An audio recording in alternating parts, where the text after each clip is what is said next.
Hi guys and girls, welcome back to Watch the Time. Thanks for tuning back in. Thanks for coming back to see me. I'm really pleased you've done so, and I'm exceptionally pleased about to bring you a couple of firsts really. First, quite expensive Swiss watch. I don't do a lot of Swiss watches on the channel. It was a new on me. I've looked up a lot of their stuff, doing some fabulous things. They contacted me. It's quite a funny story. So they contacted me on my official email, and they were talking about these watches that they like me to review and stuff. And I'm not going to lie, to be honest, at first I thought, yeah, no problem. It sounded like a bit of a wind up. I thought someone was pulling my leg. So I was talking, going along with it, thinking, I'm never going to receive this watch. But then I received a notification. There's an email saying the watch is on its way. And I'm thinking, yeah, of course the watch is going to turn up. And when it landed, I was like, okay, had a look at it. Wow, it was something. I'm not a huge fan of sort of dressy pieces, but there's a lot to this watch to like. Beautiful piece, really thin, nice automatic. It's expensive, like it's an expensive watch. Well, at least for me, it's expensive. But it looks like they're making some serious noise. I think they're a relatively new Swiss brand, but if this is anything to go by, I think they're going to be kicking down doors soon in terms of the noise they're making. So hopefully I'll cover all the stuff you want to see.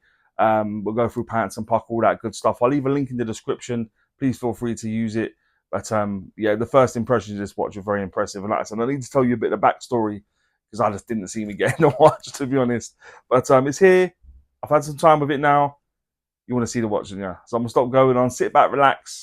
Get yourself a nice, cool, cold, warm beverage, whatever you like. This is about that time to get the camera turned around and get on with it. Hi guys, so this is the watch. Nice packaging, which I'm sure you'd expect. Let me just move that because it's difficult to get it all in shot. So out of cardboard box, in a cardboard box as well. You've got a booklet, which is quite substantial. Let me show it to you. So you can have a really good read of the history of Ernest Borel. A brand that's been going a long time. I'll actually bring some information up now as well. Yeah, they've been going since 1856. We're now in 2024. So, I mean, they must be doing some really good stuff, and you can't be going for 170 years without knowing a thing or two about what you're doing. So, yeah, fair play, Ernest Borel. Thanks for sending it over. And may you have another 150, 170 years of success. So, yeah, that's Ernest Borel. Inside, like I said, you've got another box, velvety sort of material inside. They love using this. The only problem is it gathers lint and stuff like no one's business. It drives me nuts. But can't complain. At least they use materials that are good. But like I said, for the type of watch this is and how expensive it is and stuff, I think this is what you're going to be you'll be expecting. But look at that piece. I've taken the crown out in preparation for the review, but I think it's a real striking watch. Yeah, let me take it out. You got a hang tag inside. It has got the model number on there, N0733G0A SR2A. And yeah, we'll just take this off. Nice material inside again, just to keep it nice and soft and safe in transit. And this is the watch. I'll put the crown back in now. What really took me and why I chose this watch, because they gave me a choice of watches actually. I just really like the dial. I like the fact there's so much going on there. Obviously, you've got the date. You've got these two dials. They have the same time on there. One's obviously got rose gold hands. That one's got blue. You've got the screws. You've got lots going on. And it just had me transfixed. I do like a nice dial. And it's quite busy. Lots of different colours and textures and stuff going on. But I think, all in all, it's a really good effort, to be honest. So yeah, this is the Ernest Borel. It's the Grandeur collection, the model number I gave you just a moment ago. Inside this watch, it's running a Soprod TT651. I'll bring some information up about that movement now. I could find some bits and pieces. I'll look on Caliber Corner and stuff like that. I know this movement has appeared in, I believe, Tag Heuer, or Tag Heuer, however you pronounce it. So yeah, good movement. This has been running bang on, to be honest. I think it's about a second faster day, maybe. But I've not noticed any tangible sort of like loss or gaining of time. So the movement and looks very pretty as well, doesn't it? Let's be honest. So your high beat movement, running really, really well. But like I said, in the watch, sort of almost £2 grand. I'm guessing you're going to be expecting that. But yeah, that's the movement. The construction of the watch, aside from the front crystal on the front and back, and the strap, it's a 316L stainless steel, but it's got an IP rose gold plated coating on there. But how they've managed to attain the sort of finishing they have with coating, because I know that tends to be quite difficult. So they've done really well in turning the brushed. So it's brushed to polished on the case. Outer part of the exhibition case back is also rose gold. Inside is just stainless steel, but you have got some signage in there. On top is that coating as well, and you also have it on the crown, which is also got the logo. But yeah, there we are. The case thickness of the watch is 10.9 millimeters. The case diameter I measured from the 8 to the 2. It was coming in at 41.8 millimeters. When you go from the 9 to the 3, including that crown, it was coming at 45.1 millimeters. The lug width on this is 22, and the lug to lug tip to tip of the watch is 48.4 millimeters. So decent proportions, a little bit wider than I probably would like. 40 mil is kind of my sweet spot. But yeah, nice fin, and it's not too long. So there we are. Case back on this, a mineral case back, which I was a bit surprised, to be honest, given the price and stuff.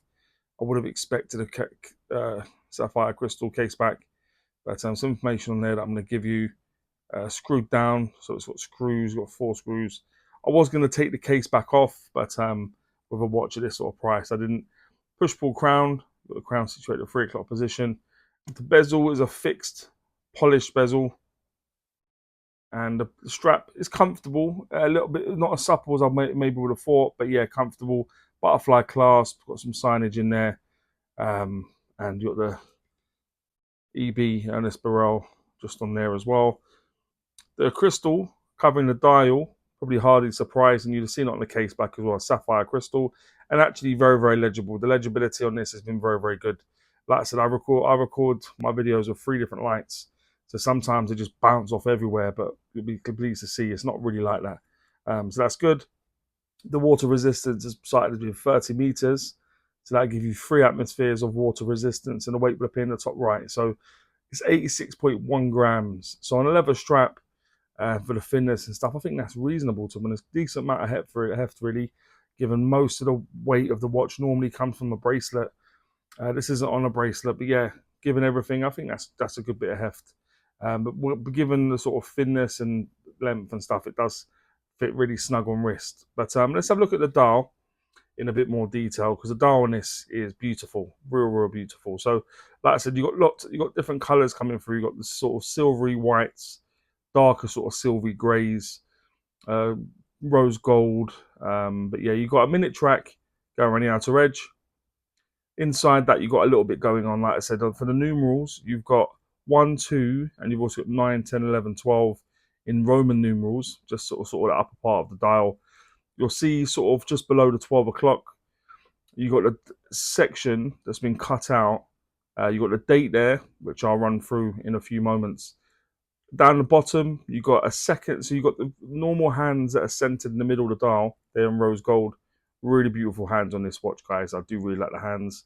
Like I said, rose gold hands. You've also got blued hands. The time is the same at both. At first, I was thinking, is it a second time zone you could put on there? But it does. It runs concurrent with each other. They are the same. So whatever the time is, they'll say the same on both. So yeah, you got sort of decorative, sort of almost like perlage either side of the sort of time at the 6 o'clock ish, with it's in the sub dial. Like I said, there's so much going on here, guys. I'm not going to do it justice in terms of how I'm describing it, but you can see in the pictures, it's really beautiful. Like I said, you got the date sort of up near just below the 12 o'clock position. You got Ernest Borel over at the 3 o'clock. That's just been printed onto the dial. You got automatic, Swiss made, just on the sub dial where the time is, down at the 6 o'clock position. The minute track allows you to set the time and stuff, but there is so much going on here. When I saw this watch, I was thinking, is it going to be as beautiful as it looks in the pictures? But it's better. I'll be honest. I wouldn't say that. This watch is stunning. The dial on this, and all the little details that you know it is, and the way it plays with the light, is truly stunning. Like I said, it's got the Soprod movements. You take it out, it will hack. If I go through, I'll let you see where the date changes. Bang on, basically, wasn't it? Literally bang on, which I'm sure again you'd expect. You'll see as I change the time, it's the same on both. So the centered rose gold hands and the blued down at the sub dial. So it's basically showing the same thing. You'll see it hacks. Put it back in. You'll see that second hand start up again. If you scroll towards you, you'll see the change the date. I think that's really cool. I like the fact it's sort of skeletonized, so you can see it. Really, really cool. And like I said, you can turn the crown away from you to charge it up. Do excuse my gloves, guys. They were literally about to go in the wash. And then I wanted to get this review done, but they'll be cleaning the next one, so don't worry. But yeah, that's the movement, guys. That's the hands, indices, dial. I think it's a beautiful piece. But let me just pop it on the wrist quickly, give you an idea what it looks like on my wrist. One moment, guys. Okay, so guys, this is what it looks like on my wrist. Like I said, 42 mil or just below. But yeah, it fits my wrist really, really nicely. It doesn't seem too long. Obviously, the length is pretty good. Very, very thin, downturned nicely. It's just a beautiful piece, isn't it? I can't lie. In person, with the sort of tones and colours and finishing you get, it just screams premium. You can see where the money goes, really. So there we are. What do you all think? Okay, so guys and girls, that'll now take me swiftly on to what I think is pants and Pukka about the watch. If you've ever watched before, you know I always start with pants. I like to go on a high with Pukka. So what I think is pants about the watch is I'm going to say it's not a great deal. It's not perfect. There are some things I'm going to mention, things that might not bother you, but things that I feel that, yeah, definitely are pants in my opinion. First, I'm going to say the mineral case back. I'm really not sure why that case back isn't sapphire crystal. I've had watches that 10% of this price that give sapphire crystal case backs, so I'd like to have seen it here. The size, like I said, basically 42 mil width. I would like that to have at least a mil, maybe two smaller, bit wide. And the price, I bring the price up in front of me. This is not an affordable watch. This for me would be sort of at the top end of what I would ever pay for a watch at this point in time. But that's not to say it's not beautiful. That's not to say lots of people wouldn't buy it. But the price is quite steep, isn't it? So there are three things I'm going to mention. I'll say the mineral case back, size, and the price. What I think is Pukka, quite a bit more because I do really like this watch. I think it's beautiful. I spent a lot of time with it now. I said the crystal clarity. Like I said, it's not completely flat crystal, and they've managed to achieve a nice bit of AR coating on there. It looks like clear AR coating that's probably on the underside, and it does make the legibility really good. To the crystal clarity, the hands on this watch are amongst the best I've ever seen in person. The way they're finished, that sort of concave you get from the hour, a minute, the rose gold, the blued hands, everything about them just screams quality. The dial, like I said, the dial on this is unbelievable. It looks at first, people might look at it and think it looks cluttered, but there's so much going on there, so well balanced, so intricate. I think it looks stunning. The movement, like I said, this movement has been performing really, really well. It's basically bang on. It's literally, I would, if I was to guess, I'd say it's gaining 1 second a day, but it's so unnoticeable. I couldn't tell.